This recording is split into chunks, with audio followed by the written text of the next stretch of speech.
Welcome back. I guess it's been a little while, and in all actuality, I haven't really been focusing on video that much, spending more time out shooting, and really that's kind of the purpose of the video today is to actually talk about some of the cameras that I've been shooting with the focus being really on one, and it's actually this particular device, which is the Sony RX100 Mark 7. Kind of a funny story. When I actually purchased this camera, I was looking for something that was small and compact with a viewfinder that I could actually just keep with me at all times. And I actually had the A5100, which you may have seen me use on this channel, that I was replacing because I ended up selling that one because it actually did not have a viewfinder. Well, I found the RX100, and really, when I started kind of looking at the differences between the different generations, this was one of the ones that kind of rose to the top. Now, really, the 7 and then also the 5A, those were the two. And I just kind of went back and forth trying to find the best deal.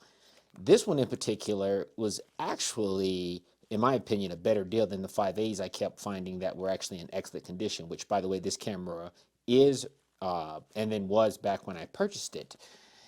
You'll notice I put a wrap on it just to protect it because it really was a brand new camera. Now, keep in mind, brand new, these things are like, oh gosh, like $1,299. And when I purchased this camera, I actually bought it for right around 800 bucks. And really I ended up getting a discount on it because the way that it was described, the screen here doesn't necessarily sit flush. I mean, it works fine, but for some reason when you close it up, it doesn't go all the way. Like there really shouldn't be any gap here, or very slight. So then I reached out to NPB and they actually just gave me 50 bucks back. I mean, they told me I could have sent it back, but because when I got the camera, I realized how great of condition it was actually in. And then I checked the shutter count, and the shutter count was like 1, and that was the picture I took.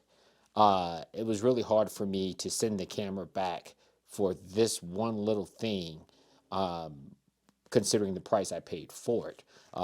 Now you can see, like I said, I've added a wrap to it. I love shutter buttons, so I threw that on there.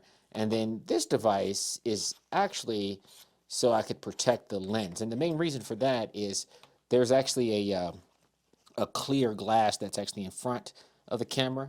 And I keep this in my pocket. And if I actually don't put it in my pocket, I will actually put it in the bag that I have here, which is pretty tiny. Let me refocus. Pretty tiny as well. So I'll carry it in here, and I have about 3 batteries. And I can keep all that stuff in here, as well as a few other little knickknacks. Like I got a plastic bag in case it rains, because this is not weatherproof or weather sealed. I think I have a couple of cloths and stuff in here, but I digress. In any case, not only did I buy this to use for street photography, I've actually been using it for some of everything else, to include when I'm out hiking, doing landscape type stuff. I mean, I've used it for events. I took it to the Royal Gorge, shot some stuff there, on the train rather. I mean, it's been used for pretty much everything, and I have it with me all the time. So I actually carry it with me everywhere. So if an opportunity arises, I have it. And it's been really nice using this versus using something like this camera, which is kind of funny because this is my A7 III, and you can see the difference here. I'll scoot these back so you can see both of them. But the A7 III, the thing about it is, I actually purchased this Sigma 45 millimeter lens as more of a walk around lens because I actually wanted something that was a little bit more compact. And you can still tell, I mean, it's a full frame camera, so it's pretty gigantic compared to this camera. Well, needless to say, I'm not saying that they do the exact same thing because this really is, it's a different camera. It's a different, same company, but different system. But what I can say is for what I need it for, this right here does everything that this one does. So the places I take it, what I look for, what I need it to do, I'm fine with what I get here. You're not going to get the same shallow depth of field. This lens, because the sensor isn't as large as the full frame sensor, the stops are not going to be equivalent, but that's fine, especially for my work. But needless to say, in my opinion, this camera can actually do a little bit more than this camera, depending on what you're looking at and for. And I say that because this is a more advanced, it's a newer system. If you start comparing like the hybrid autofocus, I forget what the A7 III has. I'll have to put that up, but this one has like 357 points of autofocus, and of course it's phase detect because this is a Sony after all. Uh, and it has eye detect too, and I mean it just locks onto you and stays. One of the other things that it has that the A7 III doesn't is a flip up screen, which is really nice. It shoots 4K. You'll notice I also added a grip here. I probably should have mentioned that. It doesn't come like that. But to me, that was the only real downside, was the fact that it was so tiny. It was a little bit more difficult for me to hold on to. But otherwise, it's been a great camera. Now, I actually use this device to replace the device that I'm filming on for street stuff, which is the Canon M6, which I've done a video about. And this camera is actually smaller than the Canon A7 VI is, or the Canon M6. It's very close to, actually I would even say that the A5100 is probably larger once you add the lens, because my smallest lens that I had for the A5100 was a prime 2.8, gosh, I forget the focal length, but it still would have been bigger than this camera was. So yeah, it's all in one. I could throw it in my pocket. I can take it wherever I want, and I can shoot. I've been using it quite a bit. I mean, I bought it back in 2022, around September, I believe. I can verify that. Yeah, let me just double check that. Yeah, I'm pretty certain it was around September. Yeah, it was. And I've been using it every day.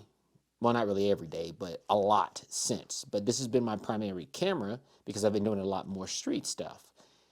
Um, Once again, great device. I'm probably going to use it for a little video as well, just to kind of show you what it looks like. Matter of fact, I'll probably use it in a minute just to kind of show you the difference between this camera and the camera I'm shooting on, because the M6 does not have 4K.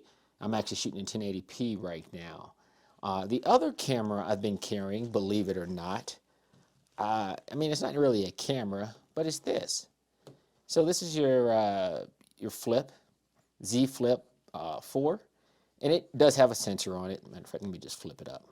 So in a pinch, in the event that I have this camera in the van and I don't have this camera, yeah, I can use this camera too. Don't get me wrong, the sensors do not compare. Completely different here, but it's good to have two options in my pocket and not necessarily have to worry about carrying all the other gear with it. I think that's about it. If you have any questions about this camera, like I said, I was looking to buy these used, and they're all over the place, in the used market, because they're really great cameras. Frankly, I think you would be happy with the Mark 1 all the way up to the Mark 7, and if they ever come out with a Mark 8, uh, I think that'll be a great camera too.